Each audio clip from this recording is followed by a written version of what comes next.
Bonjour à vous, je me présente Marie-Hélène Talbot, notaire et conseillère juridique. Il n'y a pas si longtemps, un collaborateur avec qui j'ai travaillé pour un dossier achat et vente d'immeubles m'a fait une remarque qui m'a vraiment surprise. En fait, au terme du dossier, il m'a dit candidement « Wow, dans le fond, vous les notaires, vous n'êtes pas seulement des remplisseurs de formulaires. » Ouf! Honnêtement, sur le coup, j'ai pas trop su quoi penser de cette remarque-là, mais je suis contente qu'il me l'ait dite. J'ai pris conscience qu'effectivement, les clients peuvent avoir l'impression qu'on ne fait que remplir un contrat d'acte de vente et que ça se ressemble beaucoup d'une transaction à l'autre. En fait, c'est parce qu'ils ne voient que la pointe de l'iceberg de notre travail. Finalement, le rendez-vous avec chez le notaire pour la lecture de l'acte de vente, c'est la cerise sur le sundae de notre travail. Et dans la majorité des cas, le rendez-vous n'est pas très long parce que tout ce qui devait être réglé et tous les petits abcès qu'on devait crever l'ont été avant votre rendez-vous.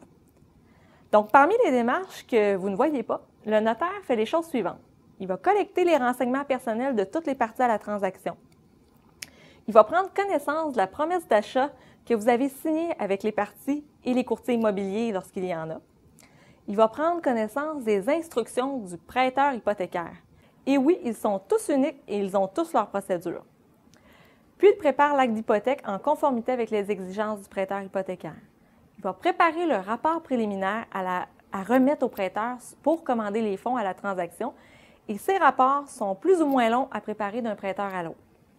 Le notaire va prendre connaissance du certificat de localisation et il s'assure qu'il ne révèle aucun problème et s'il existe des irrégularités, le notaire identifiera les correctifs à apporter. Il va obtenir les certificats de taxes municipales et les certificats de taxes scolaires.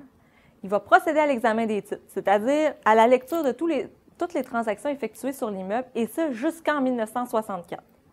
Il va préparer les ajustements de taxes. Il va commander l'état de compte pour le remboursement de l'hypothèque du vendeur. Et il va préparer la vente, préparer la quittance, préparer les rendez-vous et fixer les rendez-vous avec toutes les parties. Il va obtenir la mise de fonds des acheteurs et va aller la déposer dans son compte en fiducie, à la caisse ou à la banque.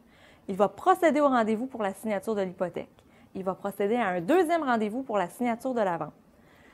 Le notaire publie les contrats, prépare les chèques pour distribuer les fonds acquis de droit. Il va finaliser sa comptabilité en fidéicommis et il va préparer un rapport final à la banque. On obtient et on publie la quittance du vendeur. Et finalement, il va préparer les copies certifiées des contrats et les transmet aux parties. Et j'en passe des étapes, parce qu'il y en a encore d'autres. Finalement, le rendez-vous pour la signature des contrats avec les clients est le résultat final d'un travail de recherche et de vérification qui se passe dans l'ombre, mais qui n'en demeure pas moins très important. Alors, n'hésitez pas à questionner votre notaire. Nous sommes là pour ça.